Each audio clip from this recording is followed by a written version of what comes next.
आजच्या चर्चेत आपले स्वागत आहे.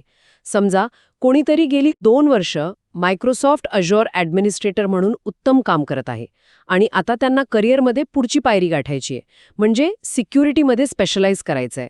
पण मग सुरुवात कुठून करायची? आजची आपली चर्चा त्या व्यक्तीच्या प्रवासाचा एक प्रकारे नकाशाच आहे असं म्हणूया. तुम्ही अगदी योग्य सुरुवात केली आहे, कारण आजकाल अनेक IT प्रोफेशनल्सच्या मनात हाच प्रश्न असतो. हो ना? आणि या प्रश्नाचं एक ठोस उत्तर म्हणजे मायक्रोसॉफ्टचं एक महत्त्वाचं प्रमाणपत्र, जे आहे Microsoft certified Azure security engineer associate. बरोबर. तर आज आपण याच प्रमाणपत्राबद्दल सविस्तर बोलणार आहोत. हे नक्की काय आहे, कोणासाठी आहे आणि यातून मिळणारी कौशल्य आजच्या काळात इतकी महत्वाची का आहेत, हे आपण आपल्या सोर्सेसच्या आधारे समजून घेऊया. नक्कीच. चला तर मग याच्या मुळाशी जाऊया. सोर्सेसमध्ये या प्रमाणपत्राचं वर्णन दिले आहे की हे सुरक्षा नियंत्रणे लागू करणे आणि संस्थेची सुरक्षा स्थिती सांभाळण्याचे कौशल्य सिद्ध करते. पण सुरक्षा स्थिती म्हणजे नेमकं काय? हा शब्द खूप मोठा वाटतो. खूप छान प्रश्न आहे. सुरक्षा स्थिती किंवा सिक्युरिटी पॉस्चर म्हणजे सोप्या भाषेत सांगायचं तर तुमच्या डिजिटल घराला किती आणि कशी कुलपं लावली आहेत याचं एकंदरीत चित्र. अच्छा. म्हणजे एखादी खिडकी उघडी राहिली आहे का किंवा दाराची कडी कमजोर आहे का हे सतत तपासणं. हेच म्हणजे सुरक्षा स्थिती सांभाळणे. अज्युअर सिक्युरिटी इंजिनियरचं हेच मुख्य काम असतं, कंपनीच्या क्लाउडवरील मालमत्तेचं संरक्षण करणे. वाव, हे खूप सोपं करून सांगितलं. पण एक मिनिट, या प्रमाणपत्राच्या नावात अजूर आहे, पण सोर्सेसमध्ये असेही म्हटलंय की ही भूमिका मल्टी क्लाउड आणि हायब्रिड वातावरणासाठी सुद्धा आहे. हे थोडं गोंधळात टाकणारं नाही का? हा गोंधळ साहजिक आहे, पण इथेच खरी गंमत आहे. अच्छा. मायक्रोसॉफ्टला हे कळून चुकलं आहे की आज कोणतीही मोठी कंपनी फक्त एकाच क्लाउडवर अवलंबून नाही. ते अझ्युअरसोबत AWS किंवा गुगल क्लाउडही वापरतात. हो, बरोबर. आणि शिवाय त्यांच्या स्वतःच्या ऑफिसमध्ये असलेले सर्व्हर्स, ज्याला आपण ऑन प्रिमाइसेस म्हणतो, ते तर असतातच. ते वापरतच असतात. या सगळ्यांच्या मिश्रणालाच हायब्रिड वातावरण म्हणतात. त्यामुळे जरी या प्रमाणपत्राचा पाया अझ्युअर असला तरी यात शिकवलेली सुरक्षा तत्वे आणि पद्धती या सर्व वातावरणात लागू पडतात. हा एक दूरदृष्टीचा विचार आहे. अच्छा, म्हणजे हे फक्त एका तंत्रज्ञानापुरतं मर्यादित नाही. सोर्सेसमध्ये याला इंटरमिजिएट स्तराचं प्रमाणपत्र म्हटलंय. म्हणजे हे नवशिक्यांसाठी नाही, हे तर स्पष्ट आहे. बरोबर. मग यासाठी आधीपासून काय माहिती असणं गरजेचं आहे? बरोबर. ही शर्यत सुरू होण्याआधी तुमच्याकडे धावण्याचे बूट असणं गरजेचं आहे. सोर्सनुसार उमेदवाराकडे मायक्रोसॉफ्ट अझ्युअरच्या प्रशासनाचा म्हणजे ॲडमिनिस्ट्रेशनचा प्रत्यक्ष अनुभव हवा. प्रत्यक्ष अनुभव, ओके. हो, आणि तसेच मायक्रोसॉफ्ट एंट्रा ID, जे पूर्वी अॅज्युअर ॲक्टिव्ह डिरेक्टरी होतं. अगदी ते, आणि क्लाउडमधील कम्प्युटिंग, नेटवर्किंग आणि स्टोरेज या संकल्पनांची चांगली माहिती असणं अपेक्षित आहे. तुम्ही आधीपासून अॅज्युअरच्या जगात वावरत असाल तरच तुम्ही त्याच्या सुरक्षेची जबाबदारी घेऊ शकता. हे तर स्पष्ट झालं. आता या भूमिकेच्या जबाबदाऱ्यांबद्दल बोलूया. सोर्समध्ये 3 मुख्य गोष्टी सांगितल्या आहेत: सुरक्षा स्थितीचं व्यवस्थापन, धोक्यांपासून संरक्षण लागू करणे आणि भेद्यता ओळखून त्या दुरुस्त करणे. आपण सुरक्षा स्थितीबद्दल तर बोललो, पण बाकीच्या 2 गोष्टींबद्दल काही उदाहरणं देता येतील का? नक्कीच. धोक्यांपासून संरक्षण लागू करणे म्हणजे तुमच्या डिजिटल घराभोवती एक अदृश्य भिंत बांधणे, जी धोके आत येण्यापूर्वीच ओळखते. इंटरेस्टिंग. उदाहरणार्थ, जर कोणी तुमच्या कंपनीच्या खात्यात मध्यरात्री 2 वाजता चीनमधून लॉग इन करण्याचा प्रयत्न करत असेल तर सिस्टीमने तो धोका ओळखून तो प्रयत्न थांबवला पाहिजे.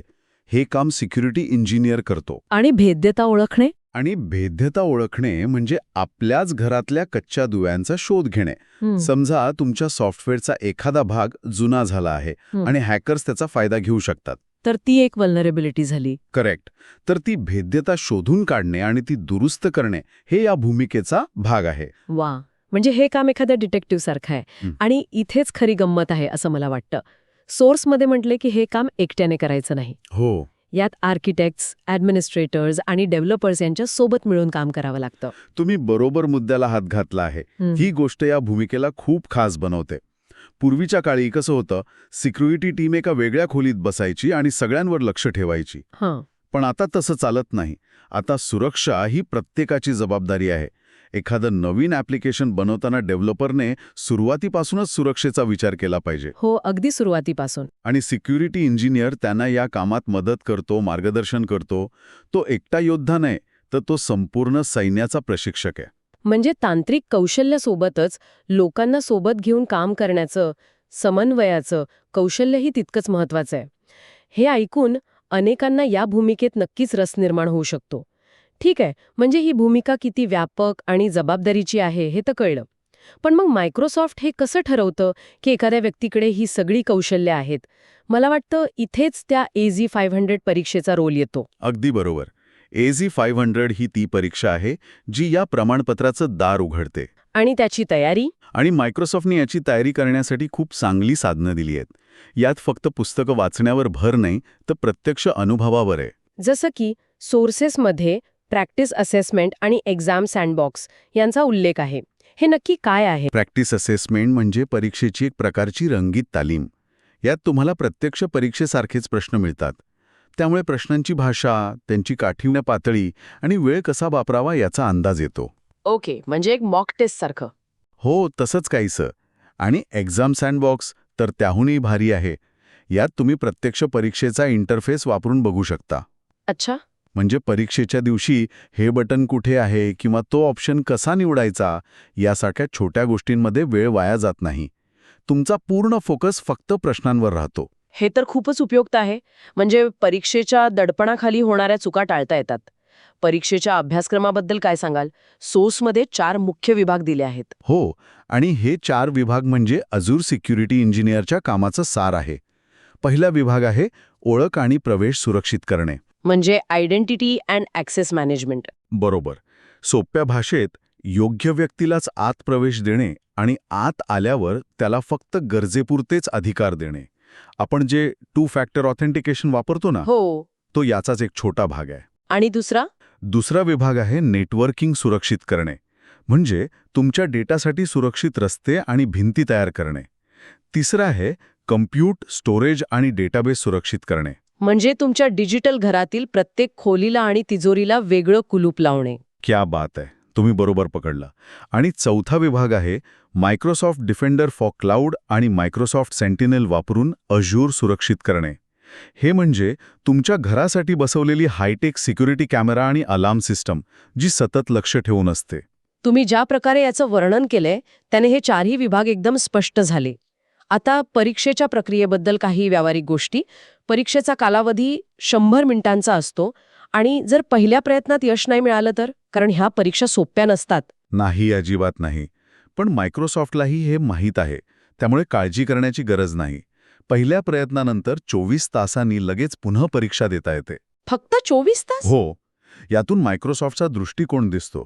ते अपयशाला शिक्षेसारखं न बघता शिकण्याच्या प्रक्रियेचा एक भाग मानतात. पहिल्यांदा नाही जमलं, ठीक आहे, काय चुकलं ते शिका आणि उद्या पुन्हा प्रयत्न करा. हा दृष्टिकोन खूप सकारात्मक आहे.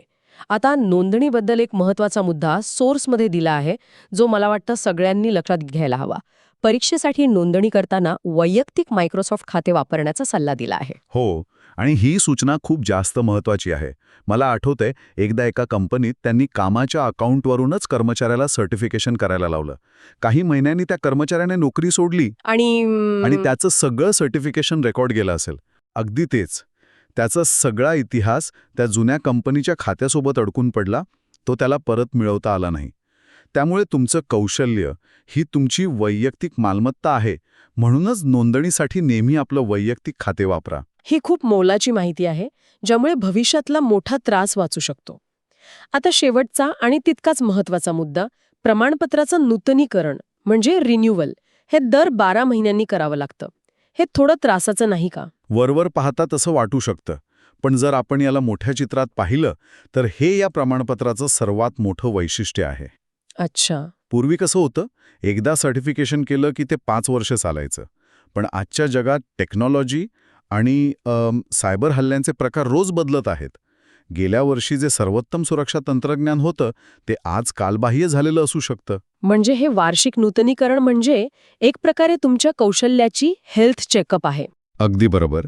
आणि हे रिन्युअल करण्यासाठी पुन्हा परीक्षा द्यावी लागत नाही. मायक्रोसॉफ्ट लर्न या त्यांच्या वेबसाईटवर एक विनामूल्य ऑनलाईन असेसमेंट देऊन हे करता येतं. यामुळे तुम्ही इंडस्ट्रीमधील बदलांसोबत अद्ययावत राहता. आणि हे विनामूल्य आहे हे महत्वाचं. हो, हे तुमच्यासाठी आणि तुम्ही ज्या कंपनीत काम करता त्या दोघांसाठीही फायद्याचं आहे. हे सिद्ध करतं की तुमचं ज्ञान ताजं आणि प्रभावी आहे. तर आज आपण अझ्युअर सिक्युरिटी इंजिनियर असोसिएट या प्रमाणपत्राबद्दल बऱ्याच गोष्टी जाणून घेतल्या. ही फक्त एक परीक्षा नसून क्लाउड सुरक्षेच्या जगात एक महत्त्वाची व्यावसायिक भूमिका कशी बजावायची याचं प्रशिक्षण आहे. यातली एक गोष्ट स्पष्ट आहे. आजच्या काळात क्लाउड सुरक्षा ही केवळ एक तांत्रिक गरज नाही, तर ती एक सतत विकसित होणारी व्यावसायिक विचारसरणी आहे. या तंत्रज्ञानासोबतच संवाद आणि सहकार्यालाही तितकंच महत्त्व आहे. आजची चर्चा संपवताना ऐकणाऱ्यांसाठी जाता जाता एक विचार. आपण पाहिलं की हे प्रमाणपत्र हायब्रिड आणि मल्टी क्लाउड वातावरणाचं महत्त्व ओळखतं. जसे जसे अधिक संस्था अनेक वेगवेगळ्या क्लाउड प्लॅटफॉर्मचा वापर करू लागल्या आहेत, तसे तसे केवळ एकाच प्लॅटफॉर्मवर लक्ष केंद्रित करणाऱ्या सुरक्षा तज्ज्ञांच्या भूमिकांचं भवितव्य काय असेल?